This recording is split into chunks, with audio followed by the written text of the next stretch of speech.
Please like our videos, share them with your friends, and lastly, subscribe to our channel. Donavon Riley is a Lutheran pastor, conference speaker, author, and co-host of the Banned Books and Warrior Priest podcasts. He authored the book, Crucifying Religion, about his conversion from atheist to believer. He is also a Muay Thai and BJJ practitioner and operates the Warrior Priest Gym, MMA. Please welcome him aboard Silencio Coffee Talk. Not much. It's Sunday afternoon, so I'm in a So on semi-fugue state. yeah, so on Coffee Talk right now, I wanted to bring on Donavon. I want to talk about liturgy and coffee rituals. Sure. I think those are important things, but let's just talk about you. Where are you at right now? I've got a little introduction video that I just made, so we'll whip that on the front of the video. But Okay. where are you at right now? What's current with you? My third book just came out on addiction. I did a book on the theology of addiction, looking at it from, I guess the best way to say it, and maybe we can even segue into the show in this way, is that in recovery, I'm a recovering addict. I've been sober since 1998, October 5th. And in the past, couple decades, as I've kind of wandered and made my way through the recovery community and figured out what my program of recovery encapsulates. I've never actually found books that deal with the theological side of the house when it comes to addiction and recovery. And what I mean specifically is a non-therapeutic approach to what most people would probably refer to as the spiritual side of recovery. Right. Versus, I mean, the theological side of thinking about these things theologically, in the sense of, let's talk about not just a higher power in a therapeutic sense, but a specific set of criteria or a set of language that helps us describe not only the divine, that higher power, in very specific ways, but then also, why does that matter that we would address this side of the house in a very specific way? And then what can that offer not only people who are in recovery, but people who are struggling in their recovery, and then people that know people that are captive to addiction, and give them a sense of, here's a framework for you to work from to help you better understand the addict and why this person that you're observing is an addict, and what are the spiritual powers or influences behind the material, alcohol, drugs, whatever it may be, and do it in a way then that's inviting and friendly towards people who maybe have no idea whatsoever what I mean by the theology of addiction. And so the first chapter is literally just defining addiction and looking at addiction as it's been defined over the previous decades, and then asking questions like, what does it mean to have a God? What does it mean to worship? What do these words mean, and why do we use them in relation to addiction, to describe addiction? Like, alcohol can become a god, sex can become a god, and then how do we worship our gods, and what is involved in that worship? And hopefully then in this way, and again, the book's only 100 pages. I keep them short so that they're easy to approach and they're easy to access and read. It, again, opens you up to a broader sense of, there's more than just the therapeutic approach. And this is why I bring this up then. In the past century in particular, in the 20th century in particular, but really since the Enlightenment and the Industrial Revolution, in the West in particular, we have become more and more concentrated and focused and even obsessed with the self. And this focus on the individual as a self has actually replaced the previous conversation that had occurred for thousands and thousands of years, which is about the soul. And so our talk of self in a therapeutic sense, improving the self-growth, self-improvement, these are all very recent developments in human civilization. And the reason that it matters, to me at least, both as a priest and as a recovering addict and as someone who talks a lot for a living and talks about these subjects, is the self, as we understand it, is the secular or modern replacement for the soul. So rather than say, for example, 60,000 souls in all died that day, which is something you'll hear, it's a kind of old-timey way of talking, right? Instead, we say 60,000 men and women lost their life today. Why does that matter? Well, when you shift all the focus to the self, then everything is about me, including God, and talk of God. Talk of addiction, talk of recovery is all about me as an addict within a group of other addicts and in the recovery community. But it's all directed toward the self. So when you go to counseling, when you go to therapy, when you go through recovery, it's all about you and the self. And then when you're introduced into a group, Alcoholics Anonymous or whatever it may be now you're introduced to a community, to a communion, an assembly of like-minded believers. I believe my life had become unmanageable and I couldn't break free from alcohol, or I had to admit that only a power greater than myself could restore me to sobriety and sanity. And then within the group, this assemblage or this communion of believers in this program of recovery, now you're a self with other selves in this kind of social contract. We're all here for the same reason. It's very utilitarian. But what about the soul? What is the soul, right? Well, the soul is life, because it's synonymous with life, and life is actually breath. And the ancients understood that all breath is breathed into us by God or the gods. So the soul is life. It is what makes you Mike and me Donovan. And that's why you can look at the two of us and say, well, they're both men and they both have certain physical characteristics that they share in common, but I would never confuse Michael for Donovan. That's not the self that you're looking at. That's your soul that you're seeing. That's why when you go to a funeral, for example, that's the body of my grandpa, but that's not my grandpa. Something's gone. Well, the life is gone. The soul is gone. And by turning away from focus on the soul and how the soul is connected with everything, including divinity, and focus entirely on the self, the long story short of it is you've reduced everything to an accident. That everything that happens to you or I during the day is an accident. It's fate, it's chance, it's bad luck, it's blind luck, but it's all about me. And I become the center of everything and the reference point for everything. And that's why we arrive at certain things in the present tense, such as, well, you have your truth, Mike, and I have my truth, right? Versus, no, there is a truth. Correct. And in the ancient world, up until, again, 300 years ago or so, the whole purpose of conversation actually is to arrive at the truth. The reason that you or I would get together and talk, whether it be in a symposia or just across from each other at a table over coffee, is we're going to think together to arrive at the truth. Not your truth or my truth, but the truth. And we've lost that because of the more and more intentional focus on self. And this is why social media is so addictive, because not only is it affecting you, your dopamine and your brain chemistry, but it's turning you into the performer in this drama or this comedy or this tragedy that you're playing out for all of these followers, which are actually your audience.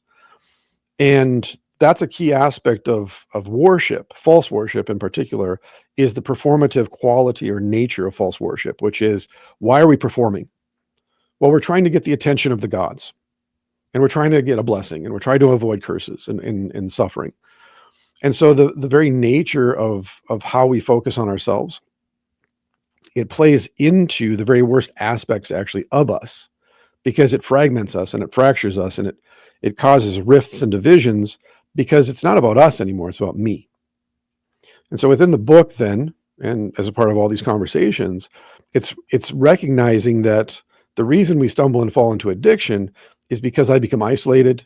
I become disenfranchised, marginalized within the family, the community, whatever it may be.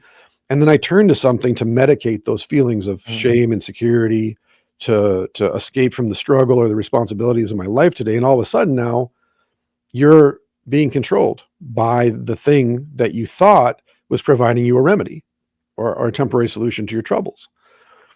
And so within that, then there is ritual, which we'll talk about, I think. Mm-hmm. And like I said, but there's also the whole question about what does it mean to worship, and what is the purpose of ritual, and what is the purpose of community, and how does the individual function within the bigger community? Because if people don't know this, in ancient Greek, the word idiot, we get the word idiot from idios, that word means to be unto oneself, to be a loner, right?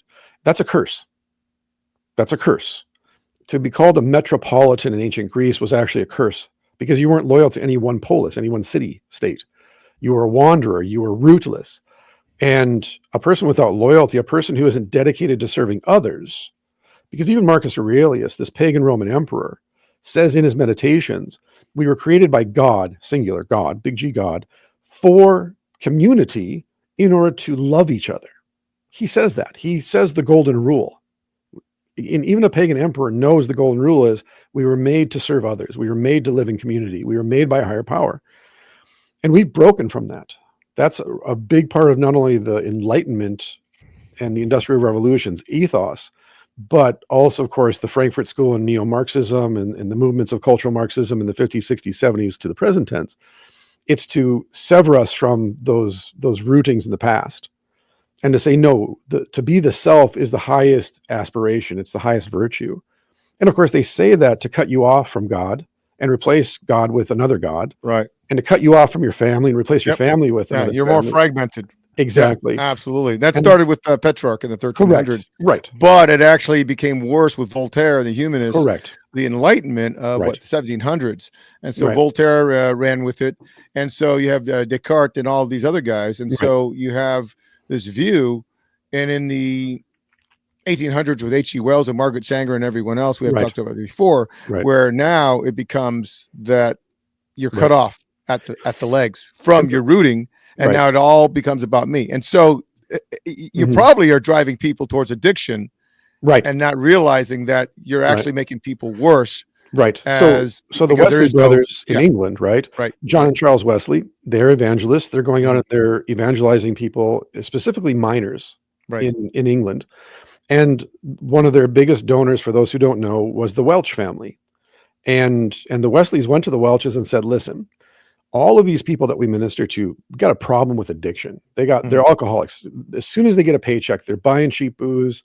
They're in the cat house. They're gambling their money away, and their wives and kids are suffering at home. And this is why we have orphanages for children that still have parents. And this is why we have boarding houses for women who don't have husbands, even though their husbands are still around. It's because the husbands can't bring any money home. So it's the Welches that then created the grape juice for the Wesleys to use in place of wine in communion, because they didn't want to give them wine because of the addiction. But this is the problem now, because the reason then, and the Wesleys are swept up in this movement, as you noted, with people like Voltaire and others, is what they're doing is they're rejecting the previously existing hierarchy that had been in place for time immemorial. It's a primordial understanding of the universe, the cosmos. And what the hierarchy is think of it like a mountain. At the bottom of the mountain, the broad base, you're down by the valley, you're down by the chaos and the abyss and uncertainty. And the higher you ascend up the mountain, the top of the mountain is seen as the threshold between heaven and earth. And so at the top of the mountain is divinity. This is why we go to the tops of mountains to build altars and temples and worship gods. Because every culture has understood, again, from time immemorial, that the tops of the mountains are the threshold between the heavens and the earth, between the gods and the men. And the further away you get from the top, the more base, the more temptation. The evil spirits dwell in the abyss and in the wasted places, the deserted places. And they rejected that hierarchy. And it matters because of this. That hierarchy is also values. So as you go up the mountain, the value increases because we're getting closer and closer to divine things, eternal things, heavenly things, permanent things. The lower down the mountain you descend, the more temporary things become, and the more twisted they become, and the more shadowy they become, and the more chaotic they become. And so you want to go up rather than down. You want to go into more order and into less disorder, more communion, less conflict and strife. So the Enlightenment thinkers, which, to be blunt, there's only like 12 or 13, and they were all gentrified white guys with too much free time, and often shuttled their wives and children off to asylums. That was Voltaire for real. Right. Rousseau does the same thing. He can't write not Voltaire, Rousseau. Rousseau can't write about freedom and happiness without getting rid of his family first. That's right. And of course, that was imported to the United States by their students, who became the founding fathers of our nation in the West here. But what happens then as a consequence is we reject the hierarchy, we reject the value system of the ancient world. Something that blows people's minds, for example, how we did this. The neoclassicists did this with art. So if I tell you to imagine a Greek monument like the Parthenon or something like that, what do you imagine? You imagine some white marbled, columned structure, right? We know now for a fact, based on archaeological evidence, that those were all painted. They were painted inside and out. They were painted with silver and gold, and they were ornate, and they were decorated, and they were bright. All of them were. All of them. They were literally whitewashed on purpose, because the neoclassicists saw the ancient world as being messy and disorderly and superstitious. And that movement then led to All of our state capitals built out of white marble and not decorated. And by the way, all of our churches then being gutted and not having altars, not having any kind of decoration, not having any artwork. They have to be white and they have to be plain. Because again, during the Elizabethan Reformation in England in the 16th century under Cromwell and Elizabeth, they smashed the windows, they burned the altars and the organs, they defaced all the artwork and said, all of this is a temptation to lust. All you need is the word of God and nothing else. And so this is where we get this very stark white church kind of image in our heads. It comes out of this. So then in the present tense, if you're the self, there's no hierarchy anymore. There's just you. You're the top of the mountain. You're the whole mountain, really. Well, then now we start talking about, well, you should, Nietzsche saw this, of course, this is the will to power. This is what happens. Is if there is no hierarchy, if there's no higher truths, if there's no pursuit that we all share in common, then, and it all comes down to you versus me, or you and me.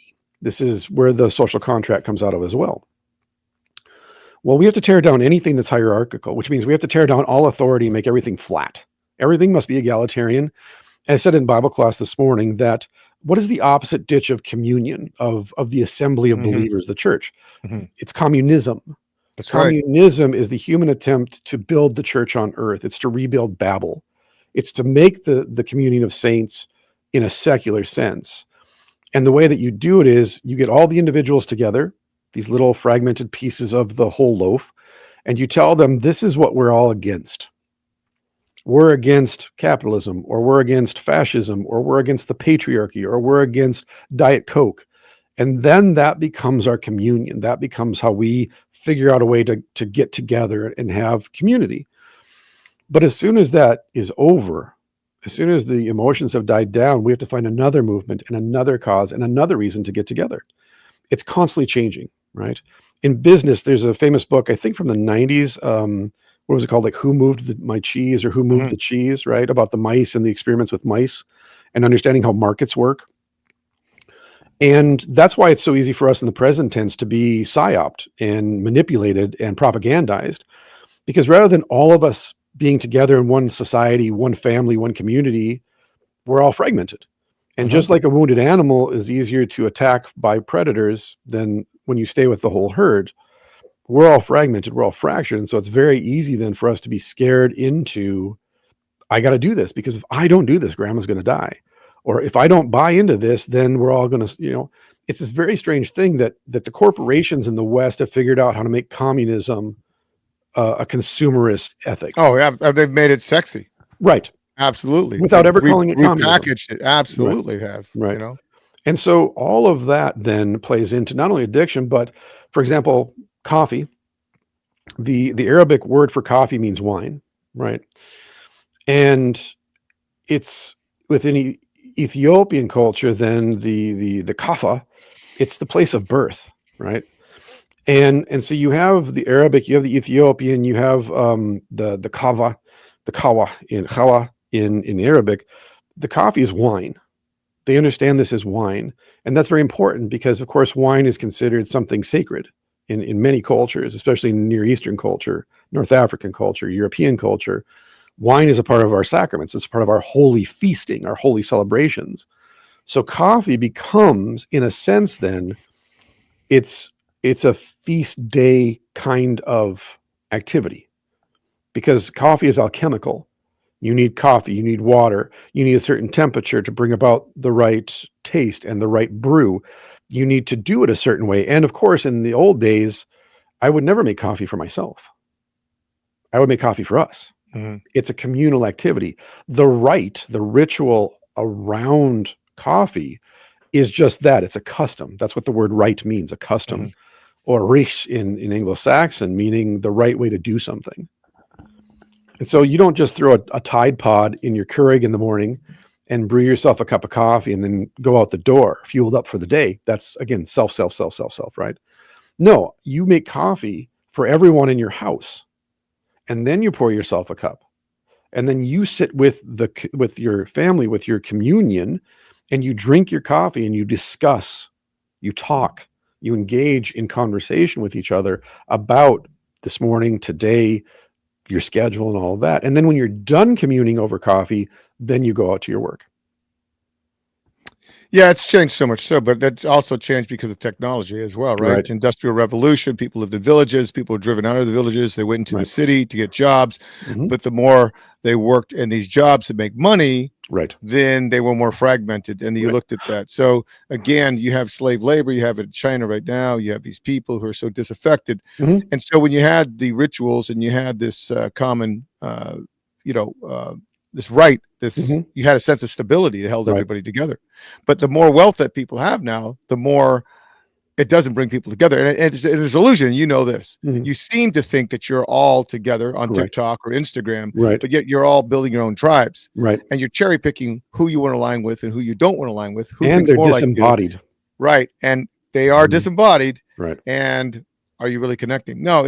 it's an illusion. There is no Correct. real deep marriage or Right. deep relationship with Right. anybody. And so people are going from one group to another group. If they don't like that particular group, they Right. defriend them or Right. they friend them. Right. And it is what is most self-serving. That's the American dream, actually, is the Yeah. Horatio Alger story. Go west, Mhm. young man, reinvent yourself. Yeah. You know, I went to Chicago, I failed. So I went to St. Louis and I failed. So then I went to Denver and I failed. So I went to California.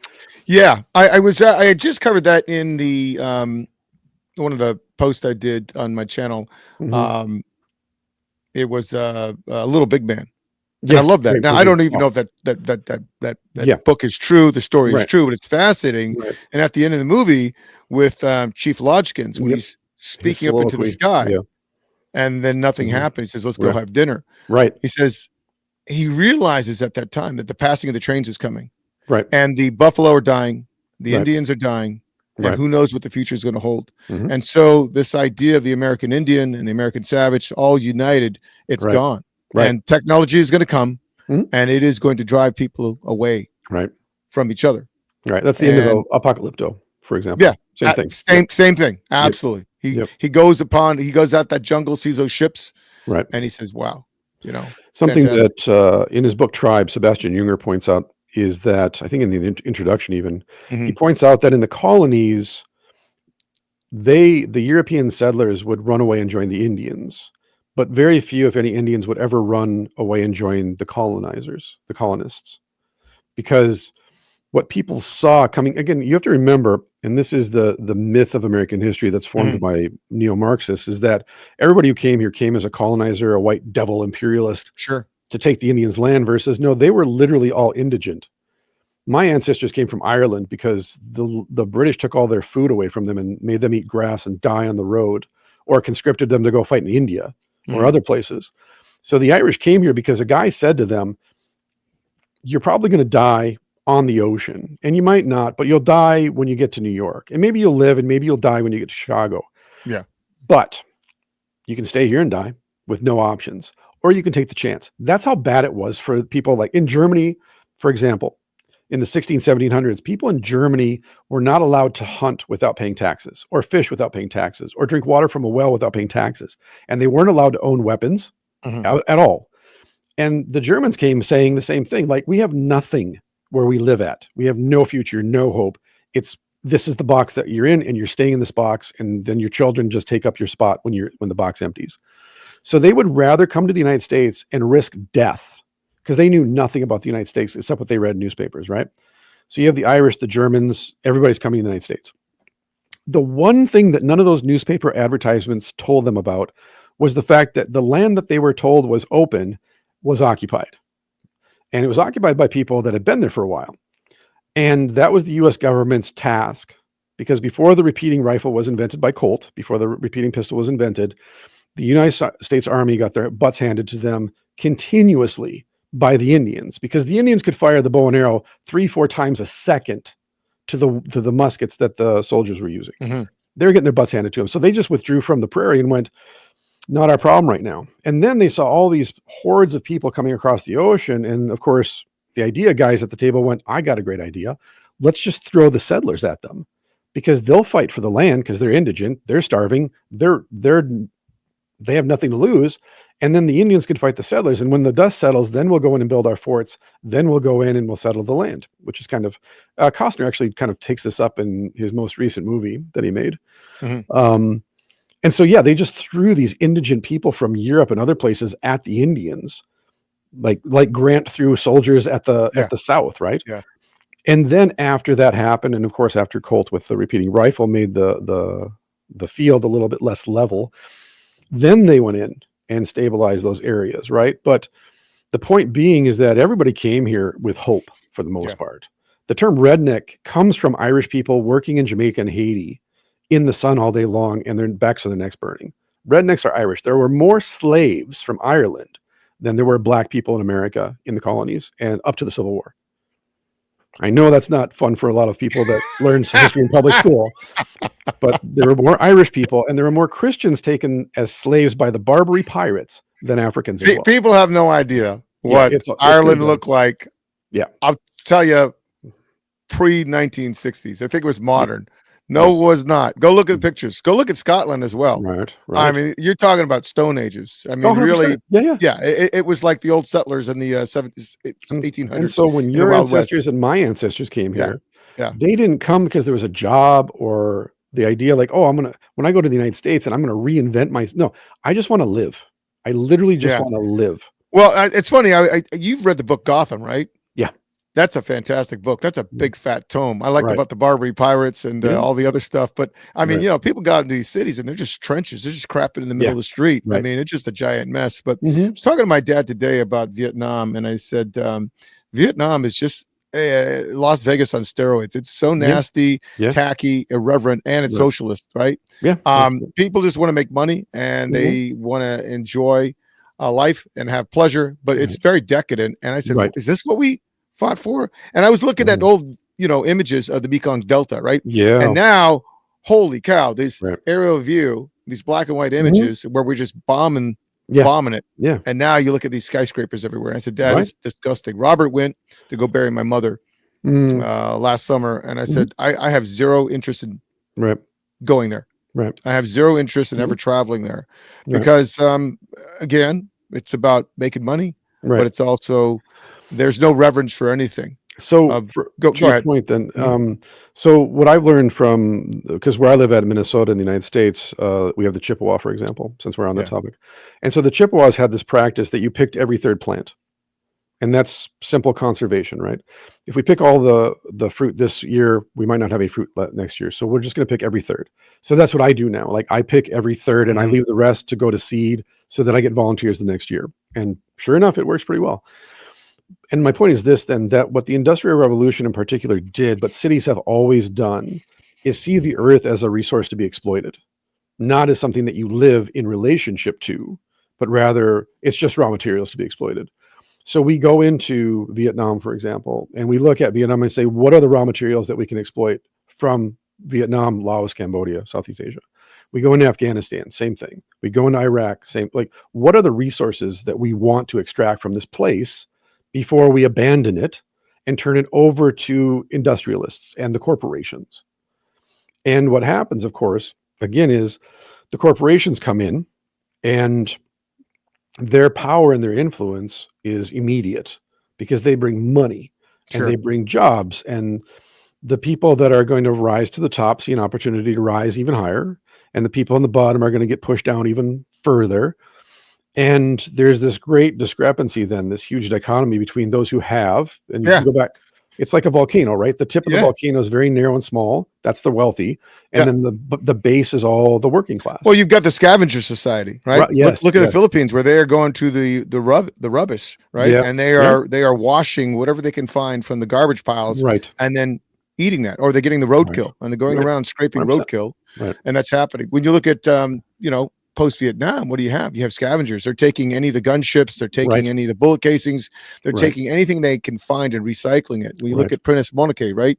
You have, which is the civilized society, or the technologically advanced society, warring with the forest gods, right? And which is based on a true story. I didn't know that before 2 months ago. Didn't know that either. Yeah, I just learned something from you. Real story. Yeah. Really? Yeah.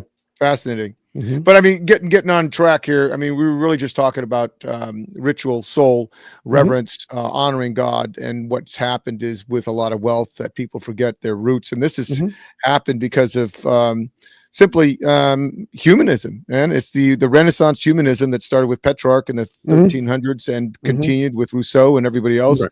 and with the French in their lycées in the school, pushing out nonsense into people like Ho Chi Minh and everybody else. Right. Well, And and there's this sense of we need to move away from sacred rituals yes, toward human rituals. That's humanism. And we're going to replace all the sacred rituals with personal rituals that mean something to us as individuals, right? And this is the turn historically from why are we doing this? Well, we're gathering these things in by hand. Again, going back to coffee, it's growing from the earth. We're going to go out, we're going to gather and harvest it. I had the privilege, actually. I was in Guatemala during coffee season, so I got to harvest coffee and go through the whole process. It's fascinating, actually, because of course the fruit from the coffee seed, right? You put the fruit back in the ground, and that's actually what rejuvenates the ground. And it's this just constant circling then of resources. And the gathering and the growing, and then the custom around the brewing of the coffee and the sharing of the coffee and the conversation that comes around coffee, it mirrors the sacred ritual. That's what it is. But it's when you separate it out from the sacred part of that, the holy part of it, the connection to heaven and heavenly truth, what is it for now? Well, it's a human endeavor. So I drink coffee to get going in the morning. Well, where'd your coffee come from? No idea. Well, at what altitude was it grown? No idea. Well, what kind of volcanic soil was there? Was it 4 feet thick or was it 4.5? I have no idea what you're talking about right now. Well, do you aerate your coffee? What kind of burr grinder do you use? Right? I can go deep on yeah. this I mean, one, you're right. We are so disconnected. And again, Right. I mean, coffee and the rituals. It's about your roots and your heritage, Right. and that process of making coffee and I didn't sharing that coffee and the holding that deep Right. cultural significance. It's gone. You go and get. I'm sure you and I both uh, grew up drinking Folgers or Sure, Sanka or sure. some just god-awful sawdust coffee. But you now come around and you realize that that act of making morning coffee, how Right. important it is. Yeah. That you can sit down there, and that's a tangible example Right. of how to live your life, right? Right. And it's a way to push away all the noise and Right. relax and say, Yep. I understand something This, deeply. like, okay, we have a family of 7. So when we all kind of get up at the same time because our cats and our dog wake us up to feed them, what happens is that we start making coffee and people wander into the kitchen. All of a sudden, all 7 of us are making coffee for each other. And so someone's steaming milk and saying, does anybody need milk? Or someone's saying, I got an extra shot if you want an extra shot. And someone's saying, where's the honey or where's the collagen or whatever you're adding to your coffee, or just, which one is this from? Because my friend brews our coffee. And so we're asking, like, is this pea berry? Because that's my favorite. I love pea berry. Or this is, I don't really like the Costa Rican. It's a little bit too, right? And so, but we're having the conversation as a family. Yeah, it is. I mean, that's sharing coffee with your Correct. coffee with your loved ones, Right. and your colleagues. It creates these moments of Correct. of bonding and camaraderie. Right. And that's by the what's way, missing. that's also what relationships are based on, is a Sure. shared experience That is correct. with others. And I'm super old school. I actually think that real friendship has to be built on actual physical interactions and relationships. It has to be embodied truth, right? I completely agree with you. Yeah. You miss that on the internet. You Right. miss that with TikTok. Right. You cannot read people. People have Yeah, right. indicators, right? You can Right. read their expressions on their Right. face. You can read their movements, even though Right. you may not hear what they're saying. But you can Yep. watch them in silence. You can watch your dad, stirring the fire or something Exactly. like that. And you know how he puts the kettle on. So to your coals. point, the symbolism of coffee historically has been that this is an image of patience and attentiveness to your task and That is true. reverence for your task. Yes. Because for those of us who are coffee snobs, there's nothing worse for me than to start my day off with a bad cup of coffee. That's the worst, because now my entire day has been affected by this bad. Now I have to go in search of, like, this. I agree with you. I agree, because pilgrimage. I used to drink 7-Eleven all the time. Yeah, I right. started getting into coffee, Yeah. and I was out of coffee that day. I was going to make some, and then I said, I'll just pop in. And it was so Right. bad. I said, what did I just drink? It's so bad. And you realize, number one, the franchisor owner is cheating the customer. He's watering it down. Yep. Because I've had that same bean at a different location, and it's completely different. So they're watering it down. And again, it does set up the whole morning. When you have good coffee, it's a good day. Right. right? Because again, the historically the symbolism of brewing coffee, and I said Mhm. it earlier, it's a kind of alchemy because you're grinding up the coffee bean, which is a symbol actually of life's struggles and about the transformation of one thing into another thing. But it's also you're taking just ordinary water. Most people, I don't use ordinary water because I like a certain kind of water filtered for my coffee. That's the level of autistic I am about this. But the roasted seed and the water, when brewed, they make something that's rich and warm and life giving. Now, you can do that as an individual, as a self, but you're affirming yourself. There's a behavioral specialist I was listening to. He says, Mhm. when I make my coffee in the morning, I say to myself out loud, as weird as it sounds, future Chris is going to love this cup of coffee. He's making the coffee for his future self to make his future self happy, which to me is the saddest statement that you could make about making coffee. That the only reason I'm making this is to make my future self happy Yeah. versus I'm making this coffee to serve my family or my friends at work or my coworkers or my fellow comrades. That because I'm giving you life. I'm literally handing you a cup that's symbolically here. This is not only a symbol of the trials and the struggles you're going to go through today, but also how you're going to be changed today by that grind, literally. And then I'm going to give you this rich, warm, life-giving wine to say it's going to be okay. Well, think about it. Everybody who works, everybody eats, right? Right. Everybody works, everybody drinks. And when you sit down and you think about pitching a tent, so let's go back way far away, Yep. millennia ago, Yeah. and that you are, you know, with your caravan, and Right. you've got to tend to the goats and the Yeah. and the sheep and everything else, and then you pitch your tent in the desert somewhere or wherever, and maybe Mhm. an oasis, Yeah. and everyone pitches that tent. And that ritual of pitching the tent and that ritual of gathering the firewood, and someone else is starting the fire Right. and someone else is tending the. So you have all these people who are participating, and Yes. for a moment, there's this ritual Yeah. at that oasis Right. under the stars, Yep. and you are connected to the universe Right. in this sense of there's a sense of stability Well, in yep. this ever-changing world where you're sitting down. It's very Right. unpredictable. You don't know if there's bandits out there. Right. You don't know if there's going to be a tiger or something. Mhm. But for a moment, you have peace and you push away the noise of the world and the chaos, and you Right. have this familiarity. And so Right. you have control Right. through this ritual. And again, as you said, it's communal. Right. So he gathered the firewood. You Mhm. got the water. Right. And you sit down. And the Right. same thing with making stew. Right. Right. And It's everybody community everybody works and building. everybody eats and And everybody and drinks. and at the root too, this is Mhm. something that in the Near East they still, and in some places they still hold to this. Yeah. But in the ancient world, hospitality was the ethic. Like hosting others was the ethic. So again, why? As you noted, where have you been? Where are you coming from? Have you eaten? Can I wash your feet for you? Are they dry and cracked? Can I give you food or bread? Can I give you a drink? All of these things. And again, you're living in a place where there's no potable water, maybe. So we're going to boil the water. We're going to go through this whole custom that is table fellowship, table hospitality. Well, yeah, but look at the travelers too, right? Right. You got information, news of the world. 100%. Right. So you see that. And I don't really care for Tom Hanks as an actor, but even that movie, News of the World. He's Right. going from town to town reading the newspaper, Right. and that's so important. So when you have a traveler and you're hosting, where are you coming from? Right. Where are you going? Because, well, in ancient Japan, for example, Mhm. your intelligence was measured by the last conversation that you had. Mhm. I think that's fascinating. So if I want to know what the weather's going to be like, I'm going to go talk to a farmer because he'll know. And if I want to know what the price of my duck's going to be by the end of the week, I'm going to go talk to the merchant in the stalls in town. That's how they measured your intelligence, not by what you read, but by who you knew, who you talked to. And then on the other side of that, the term universe is a modern invention because universe means universal, right? Everything. And they used to refer to it as the cosmos, the cosmos. And the reason this matters is this: it's another Enlightenment turn to deny our connectedness, is that the cosmos is everything is interconnected. Everything is in communion with everything else. That's reality. So that stranger that comes to you is somehow connected to you, but you don't know yet. He's still a Mhm. stranger, still a mystery.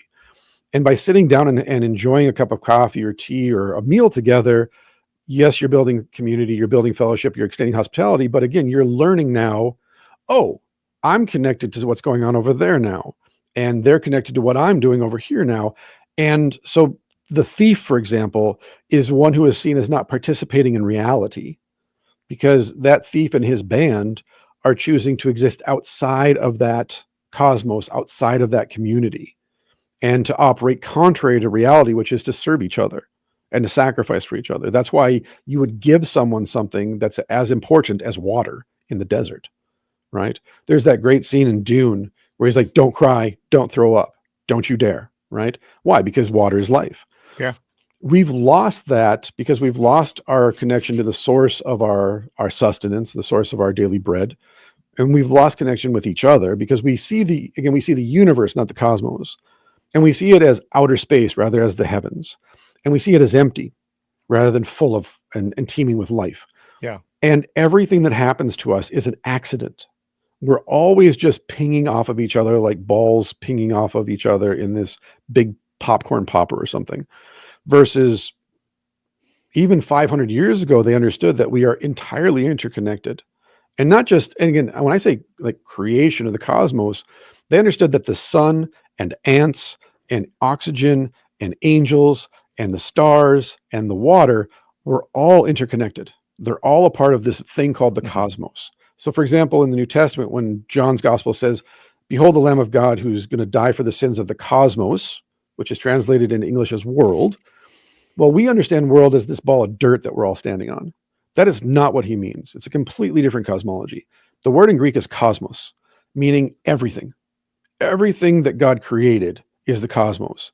So he's dying for the sun and the moon. He's dying for the water and the sand. He's dying for everything that he created, not just this one little ball. And again, what happens, I just expanded our entire view of reality to everything versus this little ball floating in space. This is why people are obsessed with going to other planets and treating outer space like it's the next ocean that we need to cross to find out where, if there's monsters at the edge of these things. Versus, no, Mars is out there. It's a part of it's part of the cosmos. It's part of the creation. Yeah, it's part of the cosmology. I find it fascinating, even with like Monster Energy drinks. Yeah. So it's a salve. It's something that keeps you alert, and it's just gonna get you to get high, right? You feel good, and that's it. You don't really prepare anything like coffee, or for anything. And it's tied into what I was talking about, the liturgy. Yeah. This definition that there are some forms or functions that you follow that have some type of religious worship behind it. And so when you're looking at the liturgy, when you're taking the bread, you're drinking the wine, that kind of thing, that you are connected to the cosmos. And so you're drinking a Monster Energy drink. There's those important things that you pay attention to, right? That you're engaged in the process of making coffee, that you're engaged in the sensory experience, the aroma, right? Not the smoke, but whatever comes off the coffee, right? You're engaged in that, and no longer are you. You're just buying a cup. I mean, you're buying a canned drink, you drink it, and you're done. That's it. You know? It's keeping you alert, but you're not really seeing the importance of why this warms your hands, Well, and the same thing and gratefulness too as well. Right. The Greek understanding and usage of the word liturgeia was within that is the image of ministering, again, serving. Yeah. The purpose of the liturgy. So in the ancient liturgy, the one that we use at my church, for example, which parts of it are thousands of years old, it is the understanding, it's called the divine service, God's service to us, not our worship of God. It's not we're not coming to church to do something for God, but rather we're entering into this house of worship so that God can come specifically in this place at this time and do something for us, to serve us, to minister to us. And he uses preachers and priests to do that, but he also uses the people in the seats to minister to each other. You pray with each other, for each other. You sing with each other, for each other, because good hymns preach, good songs preach, good prayers lift everybody up, and everything is directed not towards the man up front on the stage or at the altar, not towards the congregation, but towards this higher heavenly truth that's come down to us from on high with a certain message. That's what a preacher is. He's a messenger. And that's what a priest is, to minister at the altar, to give away the gifts. And again, once we lose that, what ends up happening, we can go back to even coffee houses as a secular example of this. The coffee house became like a church. That's your gathering house, because what are we doing at the coffee houses? Well, we're reflecting, we're conversing, maybe we're planning a revolution, or reading the latest book that just came out by our favorite author. We're having theological dialogue, philosophical dialogue. We're talking about the news of the day. By the way, this is why they shut all the coffee houses and bars down during COVID, so that we couldn't get together and talk with each other. But apparently 80-year-olds don't understand how the internet works and social media because we all just sat on the internet and talked to each other instead. But the point was that without those centers, right, the church is as God's house, or those secular places like the coffee house or even the corner bar. Those are where people congregate to find out, as you noted, we don't have tents anymore, but we have the coffee house. We have the local saloon.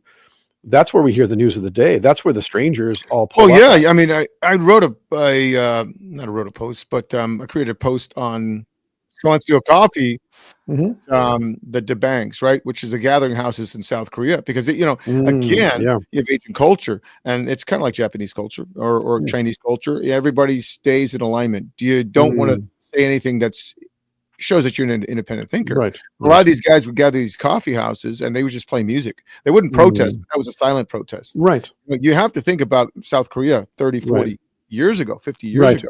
Right. It didn't have self-expression as the way we have it today. Right. The problem with coffee houses of today is it lacks so much meaning.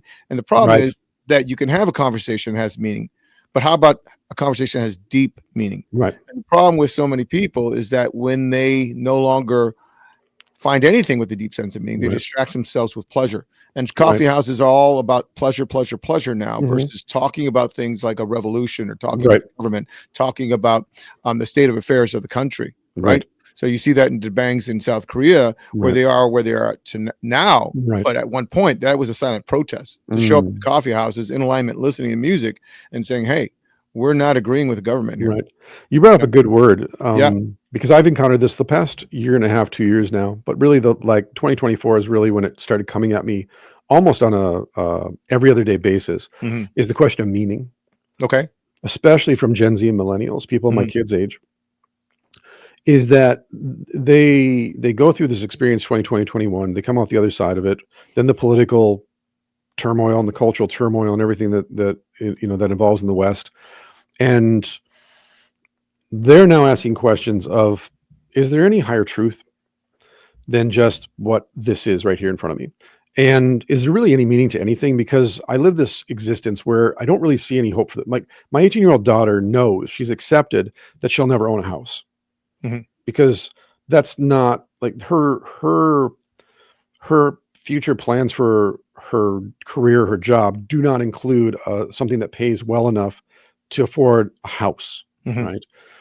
And so she's and all of her friends think this way too. They all talk the exact same way. They're all actually thinking about not going to college, because they're all saying, what's the point? I run up a huge debt. I don't know what I want to do. And so I think I'm going to take a gap year or two, and I'm just going to work, and I'm going to save up money. And then if I want to go to school after that, I'll pay for it myself, but I got to start saving money now. And then there's this sense of constantly, when I talk to them, they have no future. They don't know. They don't have any hope for the future. So they're asking these questions of meaning.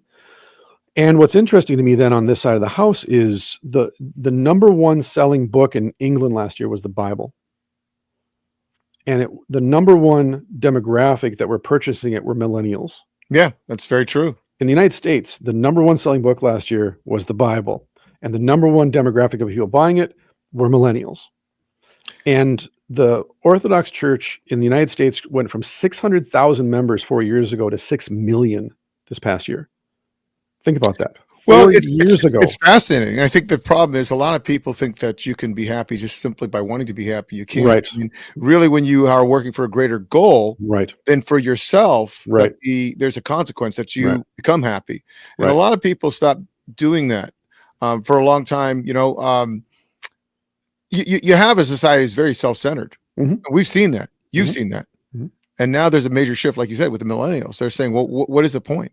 Because they've grown up overstimulated, overmedicated. Yes. Most of them are in two-family houses because their parents are divorced. So their whole life is fractured. They're not even connected to their peers or their siblings. No. I see this at the gym. I see this at church. I see this with my daughter and my son's friends. There's this fracturing. And of course, what happens, and very intentional. Let's say it's very intentional. Very intentional. We're all downstream of it, but we're all feeling the effects of it. And So they're coming and they're asking me, for example, when I go to a church, what should I look for? Mhm. In like, because I know I want to go to church. I just don't know what kind of church I want to go to, and blah, blah, blah, blah. So, for example, traditional Catholic Mass is on the rise again. Like, they want old pre-Vatican II Latin Mass. They want the incense, they want the bells, they want the whole thing. Orthodox Church is exploding for the exact same reasons. More traditional, and I mean traditional, like pre-modern liturgy, pre-modern hymns, pre-modern literature is exploding in popularity because of this question of meaning. When you read man's quest for meaning, for example, it's actually really meaningless in the end. It kind of leaves you empty because it's a very humanistically driven. The subtext is, we'll figure this out. We can figure this out. But he kind of just yells into the abyss for the entire book, Man's Search for Meaning, right? Because he goes through this horrific experience. He writes about his experience, and then he comes out the other end and goes, you know, we gotta do stuff. And we got to do stuff to make the world a better place. And we got to do stuff to make ourselves better. But that's the therapeutic that I talked about earlier. We talked about another show, which is everything is about therapeutics. Exactly. And that's the problem. And the therapeutic is at base, I need to improve myself. So for us to not have another Holocaust, each of us as individuals have to figure out how to be better individuals, and then we'll all be better off as a society. That never works. Of course not. Because I do like Frankel, and he offers quite a bit of wonderful advice. However, as you said, it's just screaming to the abyss. There's an end point there, and then what is there after? You know what I mean? Violence. It's kind of funny. I was at an AA meeting probably 20 years ago, and this guy was it was an NA meeting. However, he had put a shotgun in his mouth, and at the last moment, he pulled it and blew off his lower mandible. So he had a kind of like a sucking hole here, almost like a butthole. Yeah. And they had reconstructed, but he had decided he wanted to live. And you say, what drives a man so much so that he would actually kill himself, that he would end his life? What was the salvation, that he needed? What was the substitution for the drugs, right? The addiction he was going through. And I was just trying to not stare, but I did. Oh, of course. Because you could see his whole lower chin was gone. Yeah. It was fascinating, but he realized that I needed something deeper, and AA was not going to give it to him. In the end, for me either. Like I had to go into martial arts and other things. So you bring up another good point, and that is how far we have been dragged into or seduced or enchanted by modernism, postmodernism, and dogmatic materialism. And what I mean by that is that we are dogmatically attached to saying, only what my five senses can grasp is real. Okay. Yeah. And only material things matter. We've become dogmatic about that. Like it's but why? Like, because of the educators, those who wrote the books and who. Yeah, that's you. Yeah. Right. And the philosophers out there. Right. Consumerism had a big part in that. The radical uptick in the production of goods and services in the 50s. Yes. But even again, going back to the Industrial Revolution, going back to the Enlightenment. Yeah. It is the constant drive to emphasize the self by these gentrified aristocrats that then the kids of the farmers, the millers, the cobblers bought into and said, well, I don't want to make shoes. I want to go to the city and I want to get an education and I want to be a lawyer or a theologian or a doctor. And then it expanded from there. But to your point then, so up until, again, very recently, it was understood that virtues and vices are not things that are in you. They're actually spiritual beings. Thomas Aquinas writes about this, actually. And so virtues are lesser spiritual beings in the heavenly hierarchy. And he's not getting that from just the Bible. Aristotle thought that too. You talk about the daimonia. Socrates talks about the muse, the spirit that inspired him and that it's talking to him. He was driven almost to madness because he couldn't, the daimonian wouldn't come back to him. It's the understanding, they understood, again, that the cosmos is alive with both material and immaterial creatures, personalities, entities, things. In fact, this will really blow your listeners' mind. Elves and fairies are fallen angels. That's what they are. That's the origin of those stories. I know this because I'm writing a book. I'm writing a fantasy novel along with all the other books I'm writing. I'm writing a fantasy novel based on this premise. But it was understood in the ancient world that The Fae, the She in Ireland, these are fallen angels. Don't mess Yeah. with them. They're not Yeah. cute. They're not fun. Like, don't mess with dragons. We all know who the father of dragons is. He's the original tempter in the garden. Don't mess with these. And then the Victorians transferred and translated and transformed all of those old legends and tales, which, by the way, were a description of reality. They didn't need morals because the tale itself was reality. And then they stripped it of its original meaning. How do we participate in reality? What are we to avoid? What are we to look for?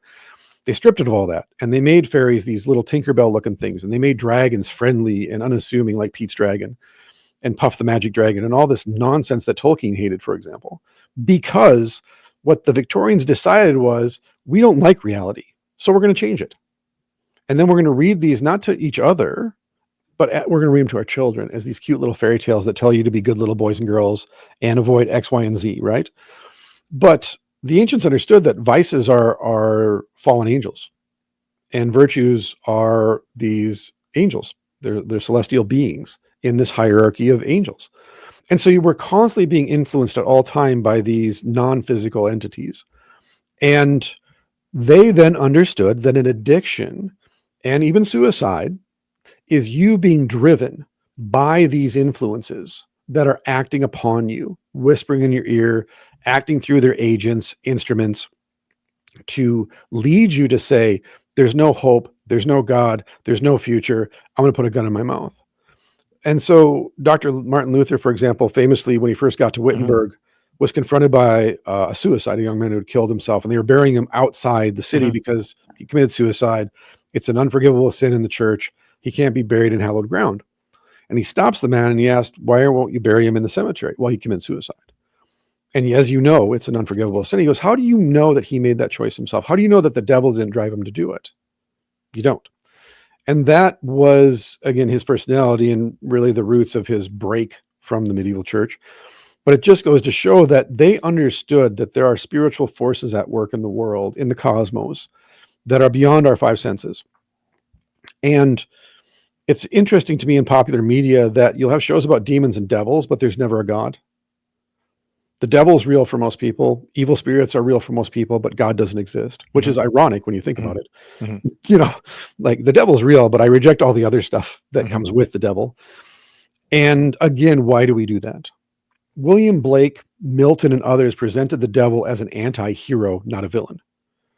Anti-heroes are villains. Most of Clint Eastwood's most famous roles, he's a villain, but he's our villain. Pale Rider, right?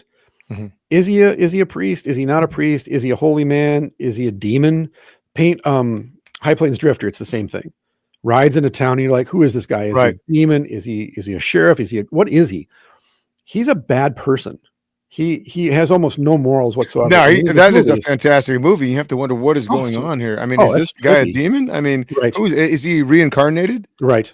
And the symbolism in that movie is fantastic. Right. Very, a lot of allegory there. It's incredible. But our most popular heroes in the recent past, they're all villains. If you were to take a time machine and go back to 1000 and show this comic book or show this movie to these people and go, good guy, bad guy, they go, villain automatically. They know that's a villain.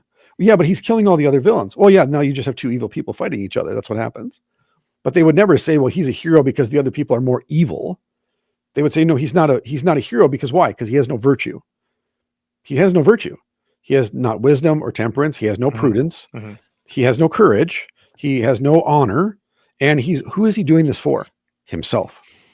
And the only reason he saves other people is because they just happen to be there. One of the things I really hate at the end of all movies, even though it's one of my favorite movies, is the Omega Man, right? Yeah. So, I mean, if you look at it and you look at the one with Vincent Price, what was it? Last Man on Earth. Last Man on Earth, yeah. Right. And if you read the book, so everybody becomes vampires and he becomes the actual monster because remember that. One. But at the end of the Omega Man, Charlton Heston is laying there and he is pinned through by a spear and he is bleeding out into the fountain. And you're like, gosh darn. So what I hate, and T.S. Eliot talked about it, is it's cheap writing. It is a way to make everybody say this hero is like Christ. Yeah. and he has sacrificed himself and died to save humanity. Right. Even the Will Smith movie, they made Yeah. it like that. Yeah. And it's kind of like, come on, man, that's Mhm. cheap writing. You are forcing me to come to a conclusion that you want. You're Correct. not letting me. It's basically bad script writing. You're not Mhm. letting Right. me draw my own conclusion about it. You're Right. saying now this guy's a Christ figure, and so you make it very allegorical. I don't Right. like that at all. Right. And again, the reason we do that is Mhm. because we don't believe in any kind of higher truth. Yeah. There's just our or my truth, specifically mine. Yes. And then I exert that influence over you and others and kind of force you Yeah. That's to why so much of today in Hollywood, after I would say, become very soulless after the 1970s, yeah, for sure. maybe in the 80s. When you looked Yeah. at the 50s and 60s, you had a lot of the great screenwriters, right? Mhm. And then it was post Vietnam. Mhm. You know, who are we? Why did we do what Right. we did? Right? Right. It's Right. it's kind of like Yeah. a question. Even if you look at the movie Straw Dogs with Dustin Hoffman, Yeah. Yeah. and here's a nebbish of a man, you Right. know, these guys come in and Mhm. rape his wife, and Yeah. he reacts. But you think, what has happened? Now we have the metrosexual as a hero, Right. and I don't know. I'm just wandering here, just thinking about all these terrible movies, but No, it's a they actually had a consequence. soul at one time. We Well, questioned who we were and where we fit in the right. cosmos. They tried for years to get Mhm. John Wayne and Clint Eastwood to make a movie together. Yeah, I didn't And know John that. Wayne refused because he said that the movies Clint Eastwood makes are nihilistic. Mhm. And he's not the hero. He said the same thing. He's like, he's not a hero. He's basically a villain who just kills other villains. And so the townsfolk are like, you're our hero because you killed the villains that were. But he never really pays for anything. He takes stuff. He lies. He cheats. In the spaghetti westerns, for example, right? The man with no name. He's like, But is we he? like that kind of stuff. I mean, he Yes, we do. represents a dark side of us. But you know, I saw a biography on John Wayne, and he did represent America in a sense. He Mhm. represented all that was good in men, Right. and so that's why That's what we he was a love him. symbol of. Right. Yeah, he was Watch The fantastic. Quiet Man, Yeah. for example. Right. Yes, The Quiet Man's a wild movie. I love that movie. Right. And yet here's this ugly American, so to speak, who goes to Ireland and is enchanted, essentially put under a spell by this redhead. And who Yeah, wouldn't be? She's I think it was Maureen O'Hara, right? Marina Harrow, and at Yeah, her peak of just right. beauty and Yep. fieriness, and then the whole village around him, these simple country people, blah blah Mhm. blah, and they do this whole thing to bring the two together. It's this quirky, fun story. And the thing though within that movie is, no matter how you feel about John Wayne when he starts, he goes through a character arc. And he's a different person at the end than he is at the beginning, Yeah, despite the whole spanking thing. Just it was a time. It was a time. I remember that. But the point was that there were arcs, Yeah, and the ugly American by the end had to be tamed, and he had to be, or she had to be, brought into the community. And that's what happens to John Wayne. He doesn't take her back to America with him. They go into the house at the end. They go into a peasant's house, an Irish farmer's house, because of course the implication is, the symbolism of that is, it's a white house. We're starting a new life together. It's pure. We're yeah, renewed. We're new yes, people, but we're also in this community, because at the end, remember, the entire village is there to make sure that this gets done right. And everyone's there. So their marriage isn't just these two individuals who find each other and it clicks. This is the entire village saying, it's kind of like the taming of the shrew in a certain sense, but it's this sense of like, no, we're all in this together. Well. I'll tell you what. It was fascinating to me, and I know you know this probably better than me. I mean, look at the most impactful Western writers, right, Mhm. from Ireland. I Yeah. mean, you look at some of the greatest writers out there. You Right. like, how do they have such an influence So on everybody? since you brought this up, and I just learned about it last So, week. but So it there we goes go. back to Colin Bannis and Yes, how it the does. Irish saved civilization. That's one. Right. But he did write. All of We just those talked about, writers, yes, Joyce, Yeats, and others, Joyce, Yates. they Yeah, were the children yes, of those men and women who died on the road with green mouths. yes, They died eating grass. yeah, The people that went through the troubles, as the British like to call it, were ashamed to admit communally that they ate grass, and that they ate manure, and that they hid in caves. They were ashamed of what they had been driven to. And they didn't even want to talk about the famine being not a famine, but a genocide. They didn't want to talk about it. They just wanted to get on with life, which is very typical. You and I have talked about the 2%, right? That 2% of any country is the resistance against the occupying army, right? And so there's that dynamic too of, well, were you a part of the fight? Were you a part of the struggle? Or did you just take it? Did you just keep your head down and hope for the best? but also the shame of the suffering and the shame of the struggle and the shame of what you went through. It was their children who said, no, we're talking about this. It was Yeats and it was Joyce, and they are the great poets and authors of Ireland leading into the 20th century. And then within that, even, because my favorite poet is Seamus Heaney. And Seamus Heaney was a dirt farmer's son, essentially. And so he writes poetry like a dirt farmer's son. All of his language is dirty. It has dirt under the nails. And all of his imagery, everything he says is of the land. A guy like Joyce wasn't of the people. He was educated. He was upper middle class. He was a white, educated guy. And he writes like that. And again, no knock against Joyce. I'm just saying that within Ireland and within Irish culture, even, there is this distinction between those who went to university. You can even see this with C.S. Lewis and Tolkien.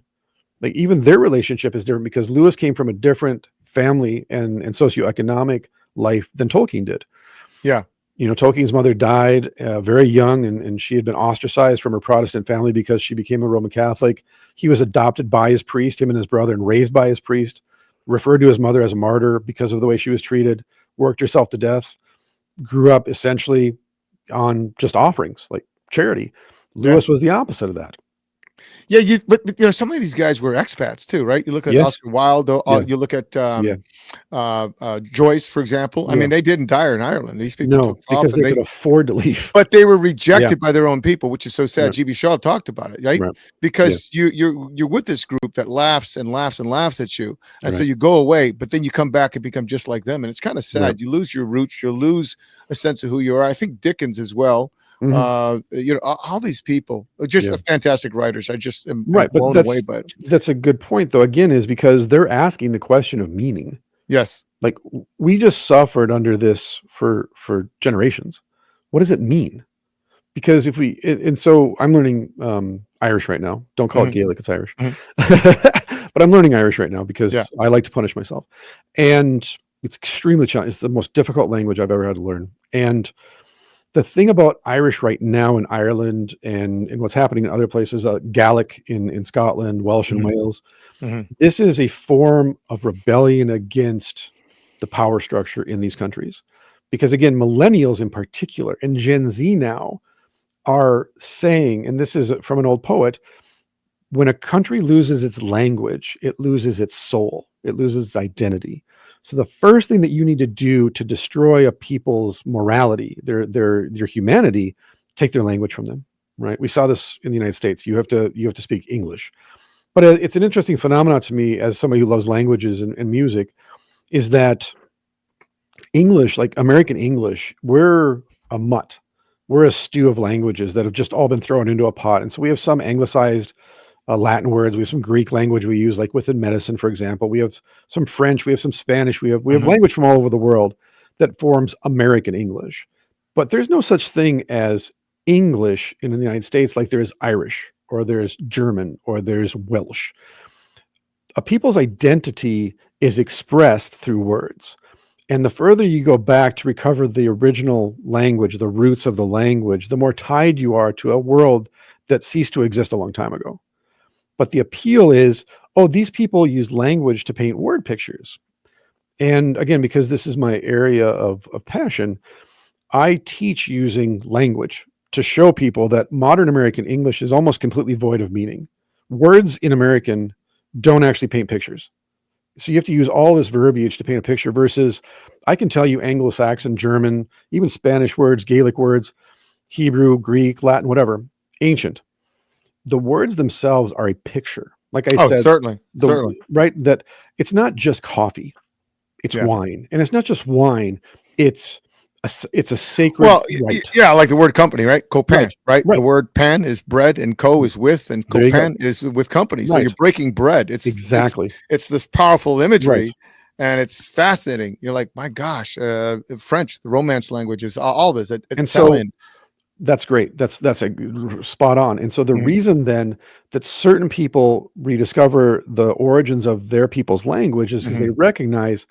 And also this, if I can speak to you in a language that the people that are occupying us can't speak, we now can talk freely in front of them. I knew Absolutely. this, right? And then we recover our history, we recover our recipes, our culture, our music, we recover all this stuff that they don't want us to recover because it points us to a deeper truth, a higher truth. And so again, for example, in Ireland, then when you recover ancient Irish, you're not just recovering a language and saying, well, I don't want to speak English, I want to speak Irish. You're also recovering the history of your people that was taken from you. And within that then is the fact that Ireland, even before the Christians came, has this enormous history full of giants and the Tuatha and these people that came from all over the place and had these wars. And you have the Book of the Elders that talks about all these things. And that's where I come from. Now my life has meaning. I'm not just a cog in the machine. I'm not just a little atom floating freely through society, hoping that something good happens to me. I am the child of warriors. I'm the child of giants. I'm the child of people that made things and did things. I'm the child of missionaries and evangelists. I'm the children of these stories. And it's the stories that give life meaning. And it's the stories that communicate this greater reality to us. And so circling back to your point about cinema or media, the reason that it's so bad is because they've decided there is no hierarchy. There are no values except the ones that we determine. And there is no reality except the reality that we write into existence, that we make real. And of course, since it's not supported by anything that is actually real, it collapses in on itself very quickly. This is why every movie that has the patriarchy in it has to rebuild the patriarchy so they can tear it back down again. That's why it's so boring to us, because it's become so repetitive. You go, no, I know where this is going. They're going to build up the patriarchy. There's going to be some evil white dude at the top. He's going to be a cartoonish kind of, who was it? Whiplash from back in the day, the Bullwinkle cartoon, Snidely Whiplash, this mustache twirling villain that ties damsels to railroad tracks. And then we're going to tear him down and we're the hero. And you're like, I've seen this movie 50 times in the past 4 years. I don't need to watch this movie again. It's boring because the heroes aren't virtuous. The villains are cartoonish and caricaturish. They have no character arc. They're just bad because of their skin color, or they're bad because of their economic status. They're bad because of where they were born. There's no substance to that. There's no higher truth in any of that. And people recognize that innately, even though they can't name it. And it's because they've taken away our language, the language that comes through stories. Stories are told to explain something that's incomprehensible in a comprehensible way. That's the purpose of stories. Yes. Myths and legends, and even like a folk tale is, this is reality on a day-to-day basis. A myth is, this is life, the universe, and everything. The big stuff, right? A myth is telling me the big realities. Folktales are telling me the realities I need to learn to not die today, right? And if you don't participate in reality, you're going to lose a finger down at the mill. And if you don't participate in the bigger realities, you're going to jump off the Eiffel Tower and think you can fly, right? You don't need morals attached to these things. The moral is, this is reality, participate or suffer. And we're all in this together. We've lost that completely. And we've been taken over by industrialization and the corporatizing of communism and the enculturation of this neo-Marxist, this cultural Marxism that's now just kind of the air we breathe. We've been talking actually in Marxist categories this entire conversation. Well, what's funny is I wonder where it's going to go with transhumanism and the use of nanotechnology and everything, right, to make people into some type of android. And we're that's already there. yeah, we are already doing it. Who knows what they're doing in foreign countries? Well, some diabolical. About, Kyle. His last name is Kyle, Kile. You know about him, right? Mm-mm. Okay, so he's a really smart guy. This is back in the 60s. Okay. Into the early 70s. So back in the 60s. So he is one of the two guys that basically invented the Kodak camera. He had all these patents for the Kodak Polaroid camera. Super intelligent guy. Well, he's going to a psychologist for therapy, for counseling, because guess what? Having trouble with his lady. And so he's going because he feels betrayed. He's a wreck because of this. His relationship's in tatters. Well, unfortunately for him, Delgado, his psychologist, was a CIA doctor. And so this Dr. Delgado had been experimenting on bulls and putting microchips in bulls' heads. And he was able, through electrical impulses, to control bulls. So there's film. You can go on YouTube and watch this. He could make a bull stop mid-charge. And so he was standing in the bull arena, and he had them let the bull out, and the bull's running straight at him, and he just clicks the button, and the bull stops dead. I do know the story now. I actually saw that on YouTube. Go ahead. So they implanted a microchip in Kyle's head, And again, this is the late 60s, early 70s. And they didn't tell him that they did it. So he basically goes into kind of schizophrenic mania. And so he's institutionalized. And the orderlies and the nurses would find him every day in his room with a bucket, a metal trash can over his head. And because he was so smart that he understood that the electromagnetic waves were affecting his brain. And this is the thing that was keeping out those waves, right? So you know what they did for him?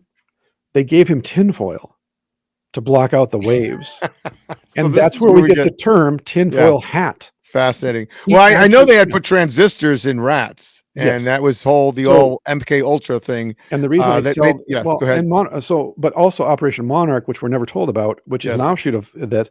Operation Monarch is what DARPA became, what Facebook Yes. and Of Twitter and all course, these. of It's course. all an Where do you offshoot get of the- this, Yeah, sure. And so the transhumanist thing has been around. Well, we've talked about H.G. Wells in the past. He was Sure. down with it.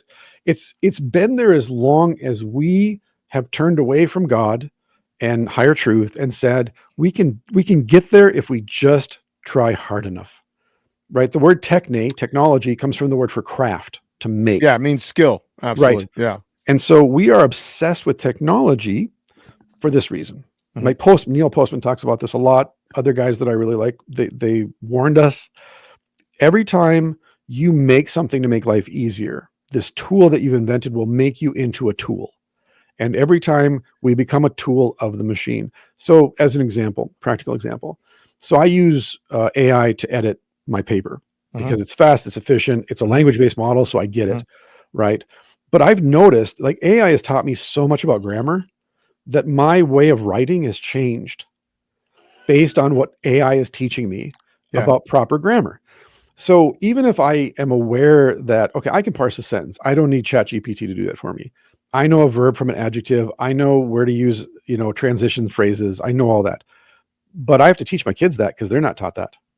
That's why we homeschool. Yeah. But the point is then the technology that we're presented with today, which is AI, in a generation will simply become the TV that you and I grew up with. So I explained this to my daughter in the car the other day. So you and I are programmed by TVs. So you and I think like TVs.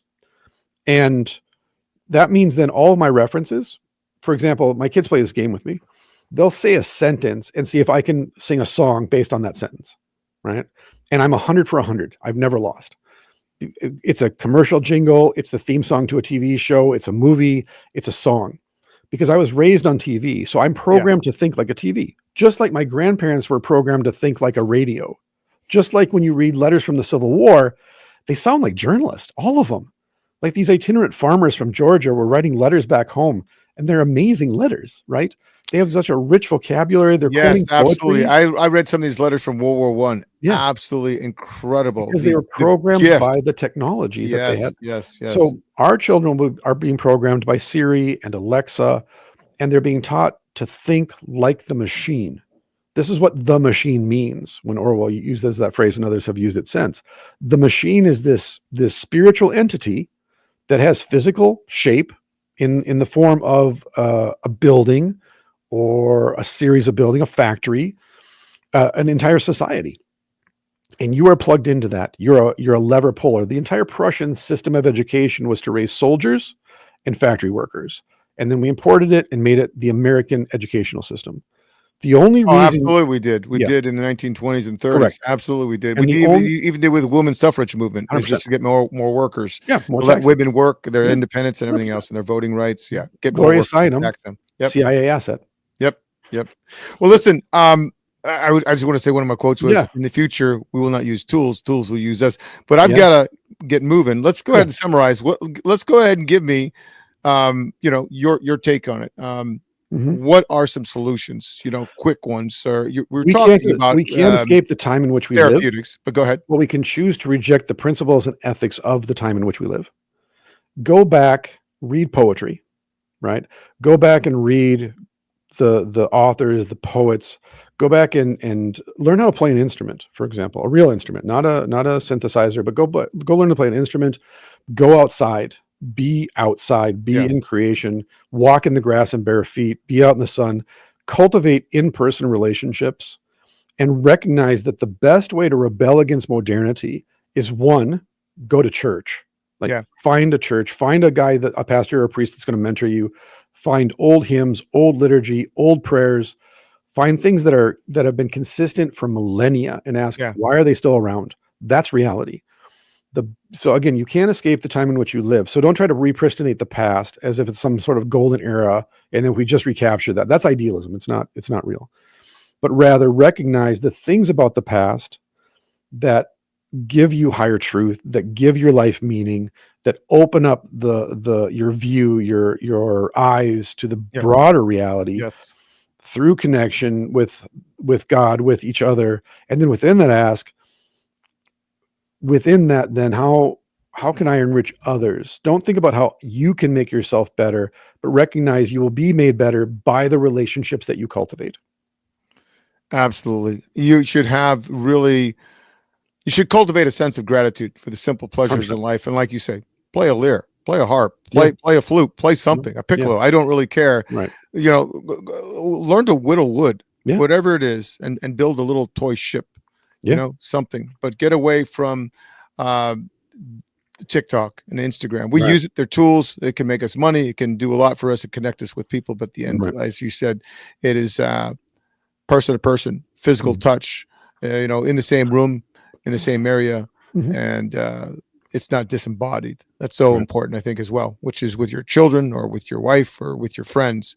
But get out and go do something, you know. Yeah. So cool. Well, hey, listen, man, thanks for coming on. Yeah. I Thank really you. appreciate it. Been a long time in coming. Yeah, it has been. Let's do this again. So guys, Absolutely. we were all over the place, but we were not. We knew what we wanted to say. There's just that when we get together, there's so That's much right. that Donavon and I could talk about. That We both see the patterns, and it yeah, takes a while to yeah, draw them together for everybody else who's going, yeah, how we the geek hell? out, and sometimes we Yeah. forget that it's just him and me, and we Yeah. have to realize there's a show. But we geek out. We can talk about literature and movies and all that good stuff. But thanks for watching. Thanks for listening, Donavon. Don't go anywhere. We'll talk soon, and God bless you all.